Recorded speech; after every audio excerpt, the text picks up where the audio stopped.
All right, good morning to all of our viewers in Arkansas, Oklahoma, and in Southwest Missouri. I'm Joshua Weisel here in the Weather 225 Storm Studios. Take a look at your forecast for today. Now, there's not a whole lot of a difference between yesterday and today in terms of the forecast. In fact, the afternoon temperatures very similar to what we had yesterday across the region, anywhere from the lower to even close to some upper 90s, depending on the location.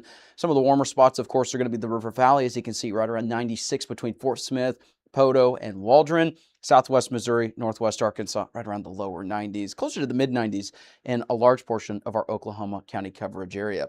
So we move on. Here's a look at the severe weather graphic for today, and no highlighted risk for strong to severe storms. Now, that doesn't mean that we won't see rain in general. We can kind of move past this and show you we still have those rain chances for the remainder of this morning into this afternoon, very similar to yesterday.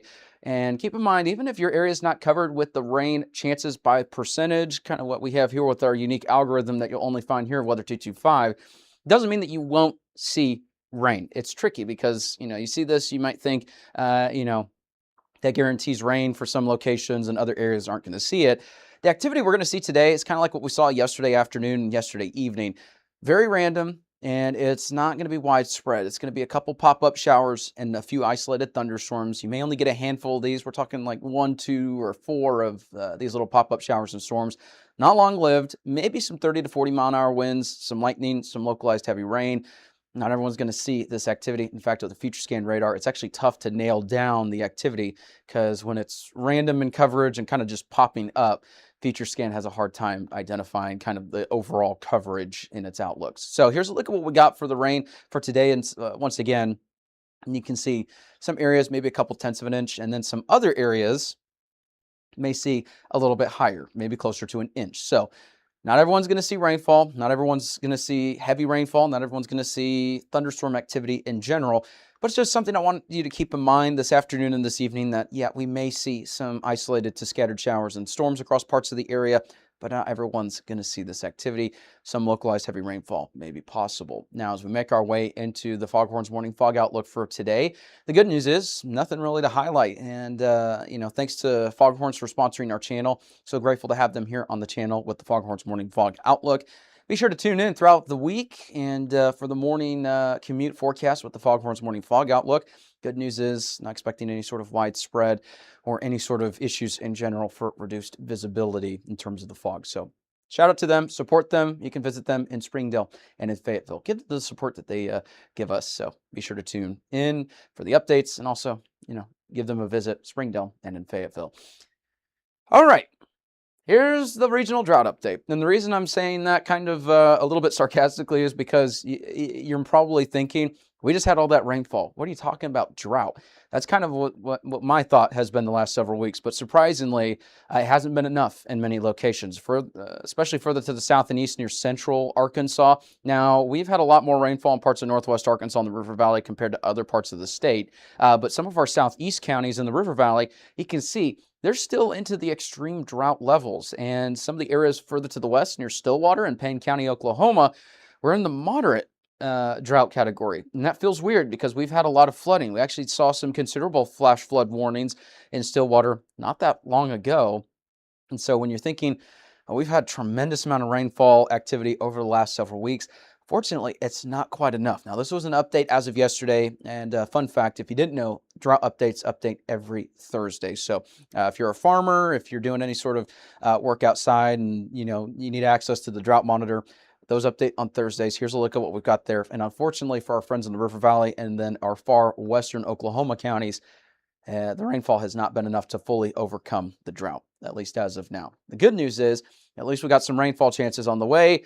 But before we get into those rain chances, let's talk about some low rain chances and some high heat for your 4th of July. So here's a look at the 4th of July forecast.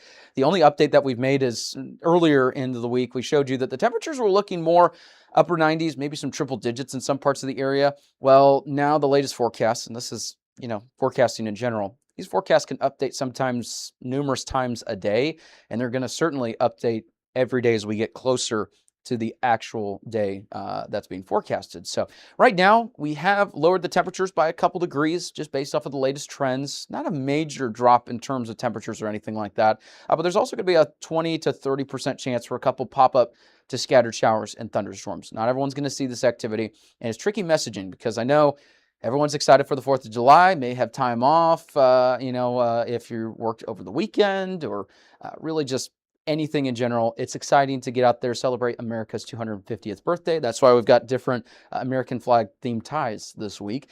And so, I don't want you to hear rainfall and think, okay, those plans are out the window. That's not going to be the case. In the afternoon and the evening, keep in mind, heat safety, take care of yourself, stay hydrated, and take breaks in the shade. The other thing too, if you're going to be outside on a boat or outside for a long period of time, we don't want you to cancel those plans, but have the ways to receive lightning alerts just in case, because a couple pop-up to scattered showers and thunderstorms will be possible, but it doesn't mean guaranteed activity in your neck of the woods. Just be mindful that there is a potential. Now let's move on to the severe weather risk. There is going to be a low-end risk for a couple strong to severe storms, mostly in far northeast Oklahoma, southwest Missouri. Again, not everyone's going to see this activity. When you hear severe weather, I know parts of southwest Missouri and northeast Oklahoma that have had just a lot of activity recently. You may start to worry about that potential. Right now, it's the lowest that our algorithm has in terms of severe weather, but it's not zero. So just keep in mind a couple of storms, mostly looking, for the potential of some large hail, some damaging winds, lightning, localized heavy rain along those lines. And so in the afternoon and the evening for the 4th of July, again, I wouldn't cancel those plans, but just be mindful if you're outside. Yeah, we do have a couple of, potential opportunities for not only rain and thunderstorms in general, but there could be some stronger storms mixed in with that. Now, that's not to say that there's not going to be any of that activity in northwest Arkansas, but right now, the only highlighted areas for southwest Missouri and parts of far northeastern Oklahoma. Again, not everyone's going to see this activity. This doesn't mean that your 4th of July plans are canceled. This just means if you have afternoon and evening plans, just stay tuned, have ways to receive alerts, especially for lightning and maybe a couple of severe alerts as well for southwest Missouri, but not a guarantee, and we're not expecting anything widespread as of now. That's a look at what we've got. Here's a look at what we got with Future Scan Radar, and we did see a couple scattered showers overnight across the region. Now, as we make our way into this afternoon, notice by the time we get there, more scattered showers and thunderstorms look possible. Very isolated activity, hit or miss in terms of coverage, and then it calms down by the time we get to overnight tonight. And then as we make our way into tomorrow morning for your 4th of July, it's calm then, but by the time we get to the afternoon, that's when things may start to pick up. So tune in later in the day. We'll have another look at that future scan as we head into the 4th of July. But yeah, rain activity today, kind of like yesterday, pretty self-explanatory. Not everyone's going to see it. So that's a look at what we got there. Temperatures still in the above average category. Now, you might be wondering what exactly this means. Obviously, in the summer, it's going to be hot, but I'll show you what this means. This is for the next 6 to 10 days. Now, over the next, I'd say probably 4 or 5 days, you may not see any sort of major swing in the temperatures upwards from what we're currently seeing.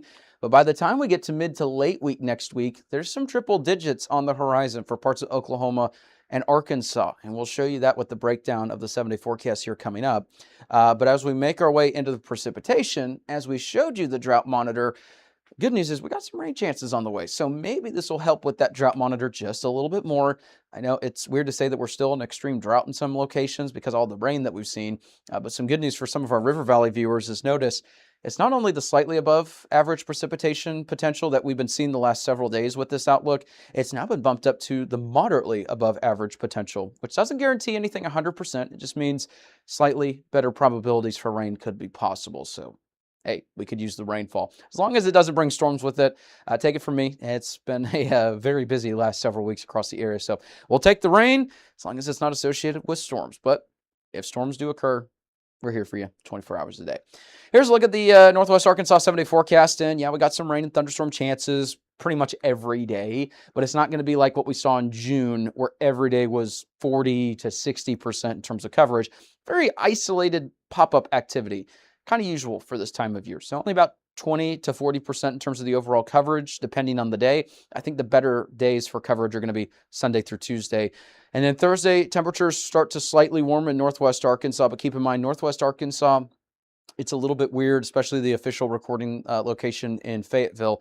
It may be 94 here, but as we make our way into the River Valley, the forecast there, is getting closer to the triple digits, if not at the triple digits. The latest model guidance behind the scenes was indicating anywhere from 99 to 101 with the forecast. So we decided to kind of go down the middle and just choose 100. So summer heat is about to crank up by the time we get to later in the week next week, mid-late week.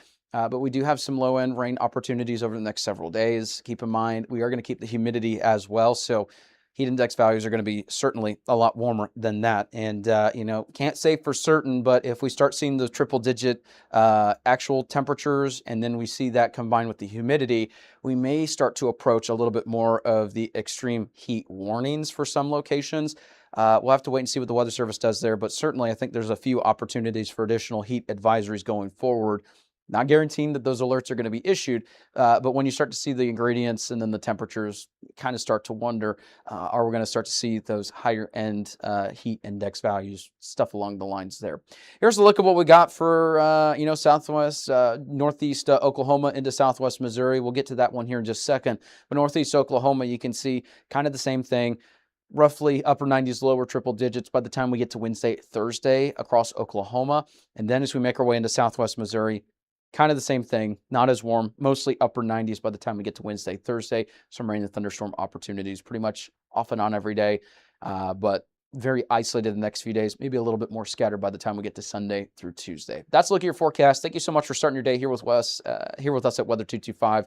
Really appreciate all of you tuning in, all who comment, share, like, all of that. That helps us tremendously. And if you want to support us, there's a couple different ways. A, by sharing us with your friends, and also liking, commenting, all that. That helps get the algorithm to pick up our media, and it gets to more viewers, that type of stuff. If you want to financially support us, we have opportunities through Venmo and Patreon. You can choose the amount, the frequency, all that. That's entirely up to you. And then the other option that we have too is we're looking to partner with local businesses. So if you want to support us and we could support you by getting your name and your business out there, we have opportunities for all of our media platforms and everything along those lines. We'd love to get in contact with you. So reach out to us. Our information's overlaying the screen right now. And like we said, you can reach us there on phone, email, and on our website. So thank you so much for tuning in.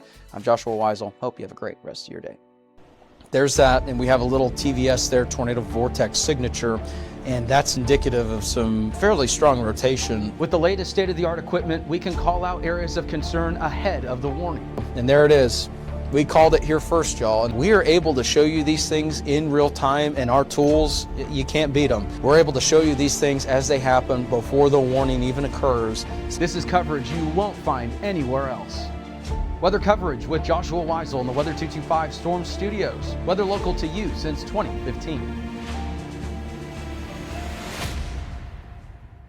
If you like our media and forecast, be sure to support us today on Patreon. You can advertise with us this storm season and throughout the year. Contact us today for availability and pricing. Weather 225 since 2015.